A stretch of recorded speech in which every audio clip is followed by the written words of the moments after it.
Hello everyone, আপোনালোক সকলোকে মোৰ চেনেলটোলৈ স্বাগতম জনাইছোঁ। আজি মই কেইটামান ইম্পৰ্টেণ্ট জিকে কুৱেশ্যন এনচাৰ্ছ লৈ আহিছোঁ আৰু এই কুৱেশ্যনখিনি মই ফ্ৰিকুৱেণ্টলি বিভিন্ন প্ৰতিযোগিতামূলক পৰীক্ষাত আহি থকা কুৱেশ্যন পেপাৰবিলাকৰ পৰা কালেক্ট কৰি আনিছোঁ আৰু ইয়াৰ সলিউশ্যন মই আপোনালোকক ইয়াতে দিছোঁ। আপোনালোকে ভিডিঅ'টি খুব মন দি চাব বুলি আশা ৰাখিলোঁ। এতিয়া প্ৰথম কুৱেশ্যনটো লৈছোঁ, how many number of states are there in India as of now. বৰ্তমান অসমৰ মুঠ ৰাজ্য কেইখন? ইয়াৰ অপশ্যন কেইটা হ'ল A 30, B 29, C 27, D 28। ইয়াৰ শুদ্ধ উত্তৰটো হৈছে D 28। বৰ্তমান ভাৰতৰ মুঠ ৰাজ্যৰ সংখ্যা 28। ইয়াৰ আগতে 2019 চনৰ আগলৈকে মুঠ ৰাজ্য আছিলে 29, কিন্তু এতিয়া জম্মু আৰু কাশ্মীৰ ভাৰতৰ ৰাজ্য নহয়, এইটো এটা কেন্দ্ৰীয় শাসিত অঞ্চল। The next কুৱেশ্যনটো হ'ল, which of the following places of Assam is famous for coal? কয়লাৰ কাৰণে অসমৰ তলৰ কোনখন ঠাই বিখ্যাত? অপশ্যনসমূহ হৈছে Sadiya, B Haflong, C Margherita, D Lanka. ইয়াৰ শুদ্ধ উত্তৰটো হৈছে চি মাৰ্ঘেৰিটা। মাৰ্ঘেৰিটা কয়লাৰ কাৰণে বিখ্যাত আৰু ইয়াতে নৰ্থ ইষ্টাৰ্ণ কোলফিল্ড ইয়াতে অৱস্থিত।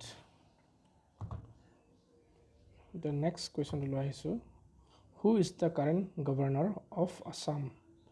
বৰ্তমান অসমৰ ৰাজ্যপাল কোন? ইয়াৰ অপশ্যন কেইটা হ'ল গোলাপ চান্দ কাটাৰিয়া, ৰবি কোটা, জগদীশ মুখী, জগদীপ ধানকাৰ। ইয়াৰ শুদ্ধ উত্তৰটো হ'ল এ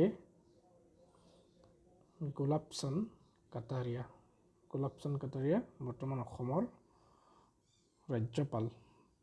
ইয়াৰ আগতে তেওঁ ৰাজস্থানৰ হোম মিনিষ্টাৰ আছিলে।